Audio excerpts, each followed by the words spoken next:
Hi there, how are you? Hope you are quite fit and well. I am also fine and fantastic today.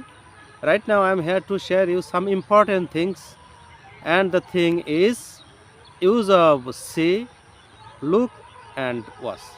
গত কয়েকদিন আগে এই তিনটি ওয়ার্ডের নিয়ে আমি একটি ভিডিও আপলোড দিয়েছিলাম, যার তিনটি অর্থই হচ্ছে দেখা, কিন্তু এর ব্যবহার ভিন্ন।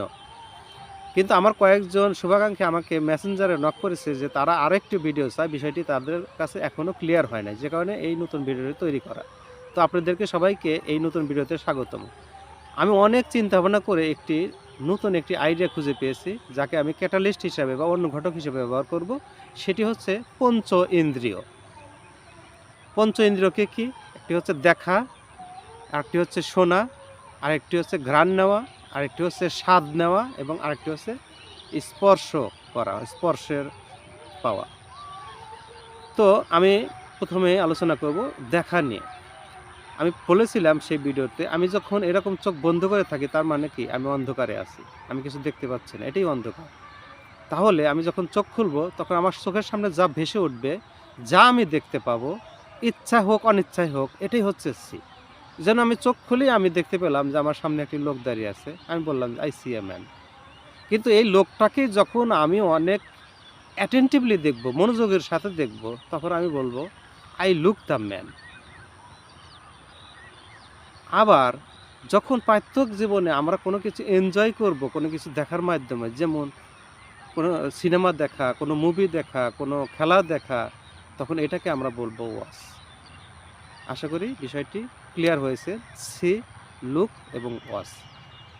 পঞ্চম ইন্দ্রিয়র প্রথমটি হচ্ছে যেটা আপনি বাধ্য দেখতে, যেখানে আপনার কোনো মনোযোগ থাকবে না, এটাই হলো সি। এবার আসুন শোনার ক্ষেত্রে। শোনা দুই রকম। নাম্বার ওয়ান হেয়ার, আর একটি লিসেন। তাহলে হেয়ারটা কি?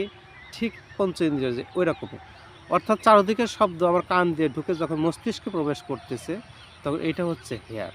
আমার ইচ্ছা অনিচ্ছা সত্ত্বেও আমাকে শুনতে হচ্ছে। যেমন এই চারপাশে পাখির কিচিরমিচির শব্দ, মাঠে কৃষকেরা কাজ করতেছে সেসব শব্দ, ট্রাক্টরের শব্দ, মানুষের দৈনন্দিন জীবনের বিভিন্ন শব্দ, গাড়ি ঘোড়ার শব্দ, হর্নের শব্দ আমার কান দিয়ে ঢুকতেছে।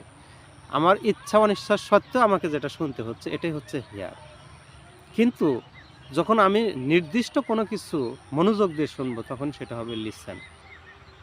তো আমি আপনাদের একটু ক্লু দিয়ে রাখি যে মনোযোগ দিয়ে শোনা সেটা হচ্ছে লিসেন, আর মনোযোগ দিয়ে দেখা সেটা হচ্ছে লুক।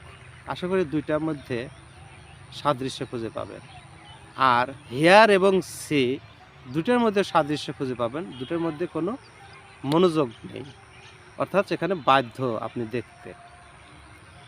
আর যেটা বললাম ওয়াচ, সেটা হচ্ছে দৈনন্দিন জীবনে আমরা যা কিছু এনজয় করি দেখার মাধ্যমে, সেটাই হচ্ছে ওয়াচ।